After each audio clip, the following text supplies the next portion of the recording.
พี่น้องป้าดก่อยมาอ่อนซ่อนน้องอาอายสกุณาพรเทศมาลำได้ลำดีลำม่วนคักแท้ปกติเด็กน้อยขึ้นไม่นี่ลำบ่ค่อยแตกทีนี้ลำหมายถึงว่าลำคอนแก่นลำเรื่องนะพี่น้องเด็กน้อยบางคนลำบ่เป็นเที่ย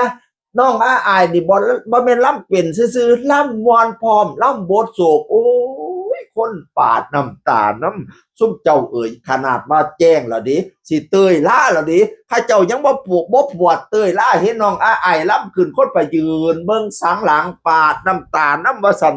อ่อนซ่อนแล้วคือหมอลำดีแต่ว่าลูกยันลูกเอ้ยนี่ล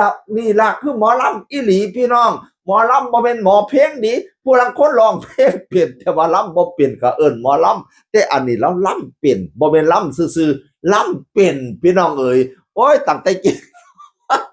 ตั้งแต่กี้เนาะเด็กน้อยล่ำกับซักแต่ว่าล่ำไปซื่อๆอันนี้เด็กน้อยยังมาล่ำดีครับแต่พี่น้องเอ๋ยคอยเสียฟังคอยเสียฟังเสียงนี่มาจากเพจของไอ้แม่ปานดำคำคูณเด้อแม่ปานดำแล้วมาโพดเบิ่งโพดบ่จักมือยอด2 ล้านกว่าวิวแล้วพี่น้องเอ๋ย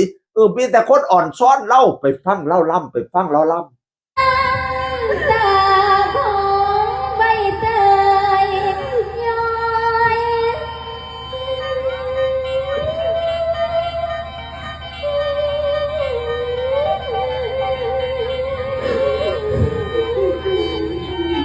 ตายแล้วให้น้ำกีฬาหน่อยแล้ววันนี้มีเมียเสียแล้วลูกดีใจได้ หน่อยมาก พอ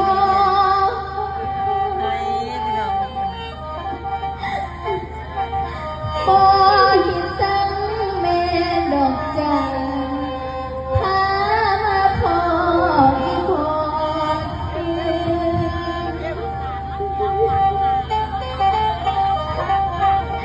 สิ่งใดลูกให้เบาให้ดา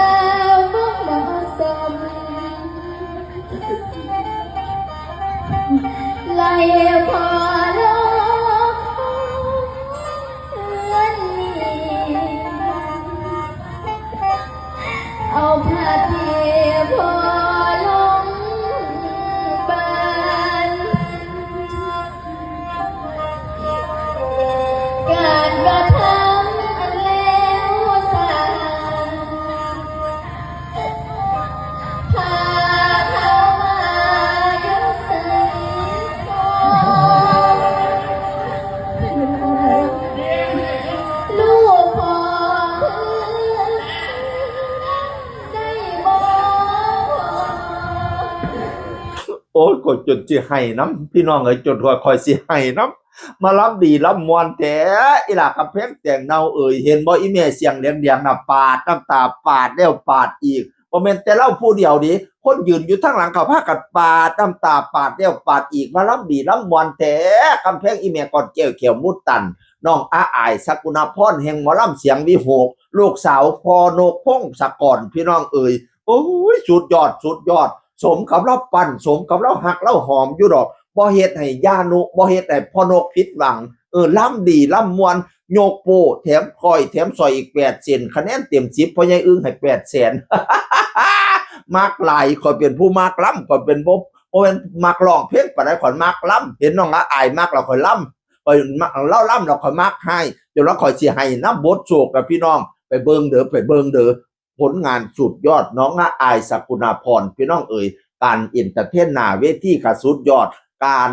สติปัญญาบนเวทีการโต้ตอบนี่ก็เฉลียวฉลาดดิย่ำขึ้นห้านกับพ่อนกเพิ่นน่ะ